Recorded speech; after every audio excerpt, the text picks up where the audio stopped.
je na redu 7. Gezina fišijada ispred restorana Slavonska kuća u Tvrđi. Riječ je o obrnutom natjecanju u kojem se bira najgori fiš. Dobro ste čuli, najgori fiš. Prije nekoliko godina prijavilo se samo 10-ak ekipa, danas je ovdje 200-tinjak ekipa koje se bore za ovu laskavu titulu. Imamo malo sendviča, i malo rakije. A vi ne kuhate fiš? Evo ga, imamo kuhara naša. A neka mi je čudna boja ovog fiša. Njega zagrijavamo se.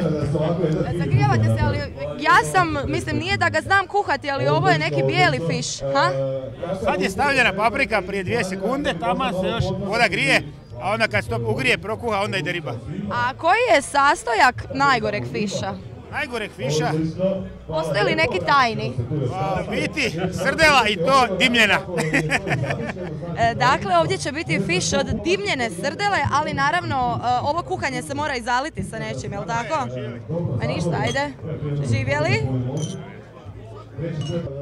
Evo imamo jednu zanimljivu šipku sa slaninom kao ukrasom. Fiš od slanine pravimo. Fiš od slanine, pa hoće li to biti najgori ili najbolji fiš? Najbolji. Najbolji. A koji bi bio sastojak najgoreg? Plastika i riba. Plastika i riba. A riba živi u vodi zato što je naučila. Evo nalazimo se s jednom veselom natjecateljskom ekipom i zanima nas što će oni ovdje već danas pripremati. Pa fiš se pravi. Kakav fiš, od čega? Pa imamo, znači, 2 ekipe su ovdje, prijateljske, i imamo svega, recimo, u jednom našem kotliću kojem ja znam, ovaj drugi kuhar neće otkriti tajne, ali kod nas imamo jednu praseću glavu, po pola ide, imamo teleću nogicu jednu, trebale su biti 2, ali nismo mogli, evo, jednu smo napravili, nema veze, i ostale mirod je to, malo škampi, malo tako. Budući da ja ne znam praviti fiš, mogla sam se komotno i ja s vama prijaviti pa kuhati fiš od teleće nogice. Nikakvi problem, samo si dajte iduće godine. Morat ću se svakako pridružiti ovom natjecanju. Nalazimo se kraj jednog vrlo zanimljivog kotlića, fiš od dravske lignje.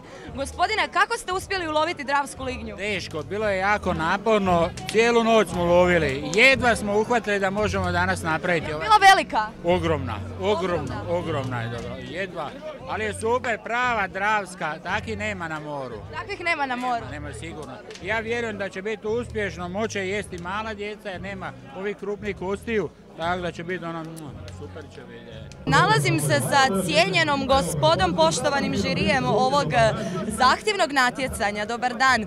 Recite mi, koji su kriteriji za ocjenjivanje najgoreg fiša? Pa evo, to bi najbolje naš predsjednik znao reći. Mi smo inače, tu je plaža i ja smo tu da budemo lijepi, a on je tu da, on je jako pametan. Pa i on je isto lijep, šta mu fali? Svojevi posao. Svojevi posao dovar ide na vagu, da tako kaže. Dakle, kriteriji su ujednačeni. Naši kriteriji su iznjedreni tijekom priprema koje je ovo prosudbeno povjerenstvo imalo cijele prošle godine. Znači, svaki petak smo obilazili sve ugostiteljske objekte, pa i privatna ognjišta i okupljanja i napravili smo jedan jasan kriterij. Ono što ne smije biti, to je da u fišu nema cikle, znači cikla mora biti obavezno, cikla u prahu za boju, to znamo. Vidim da se sad pojavio i trend nogica pilećih. One jesu bile nekad u našem tradicionalnom receptu, vidim da se vratilo, što nam je iznimno drago da smo se vratili korijenima, i ono što je bitno, to je vatra koju trenutno ocjenjujemo, znači vidim da su se sve ekipe potrudile oko vatre i osim nogica, ja sam tu vidjela i svinjsku glavu. Jako dobro, to je već... Mandarine, naranče.